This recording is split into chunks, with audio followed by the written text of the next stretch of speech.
Ferrari, um, Stephen Kinson dan rakan-rakan Jerry dari Kang Financial Advisory atau CC.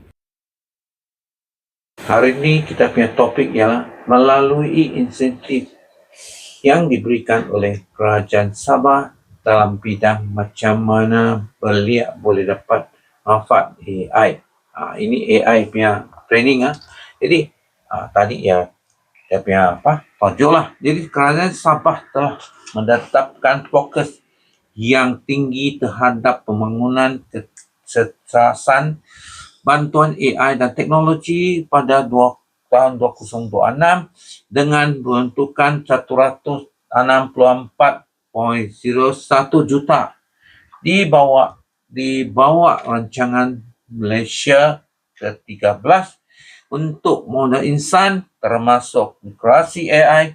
Belia Sabah boleh mendapat manfaat daripada inisiatif melalui beberapa saluran utama. Jadi, program latihan AI, mindset dan paper labs Kementerian Perindustrian Usahawan Pengangkutan Sabah akan menjalankan program latihan AI khas untuk usaha mikro, kecil dan sederhana pada awal 2026 dan yang membolehkan belia usaha mempelajari pembangunan AI dalam perniagaan.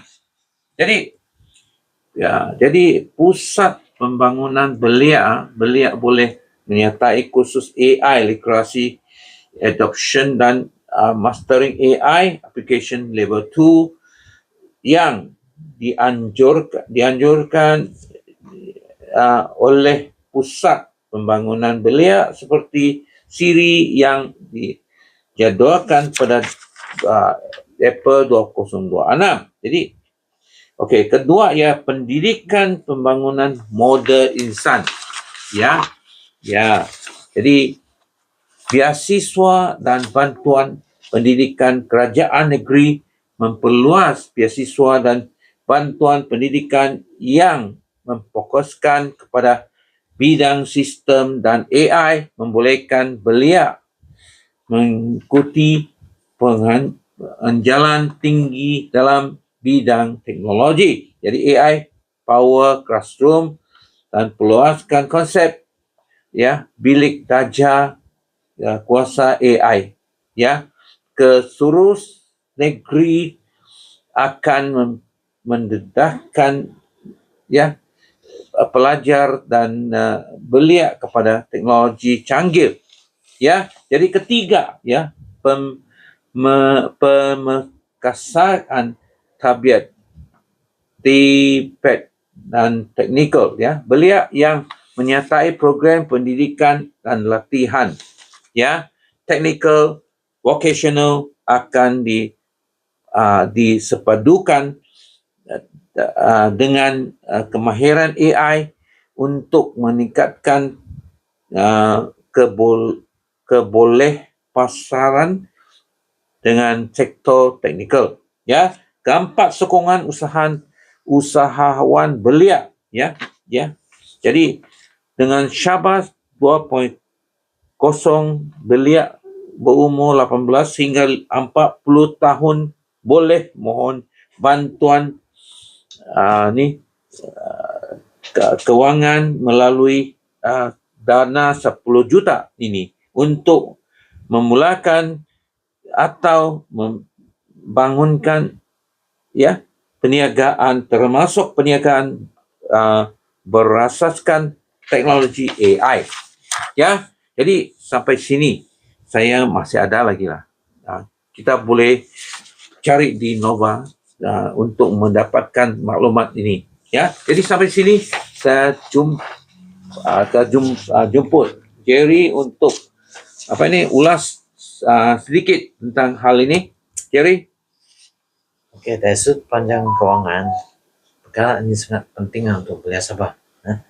Karena melalui usaha kerajaan Sabah untuk menolong belia dalam AI ini, dari segi belia akan dapat manfaat dari segi peningkatan peningkatan kebebasan dan pengembangan jangka panjang. Latihan digital dan AI secara langsung meningkatkan kemahiran yang diperlukan oleh industri sekarang ini.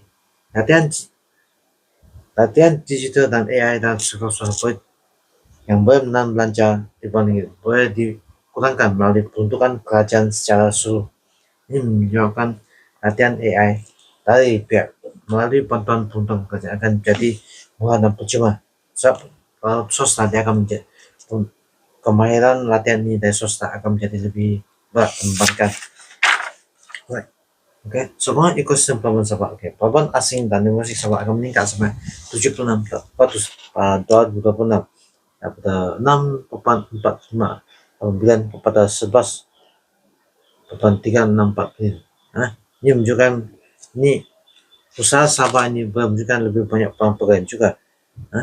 Kerajaan negeri melihat pendidikan sebagai terus dalam pengembangan insan, khususnya menghadapi era digital sangat pesat.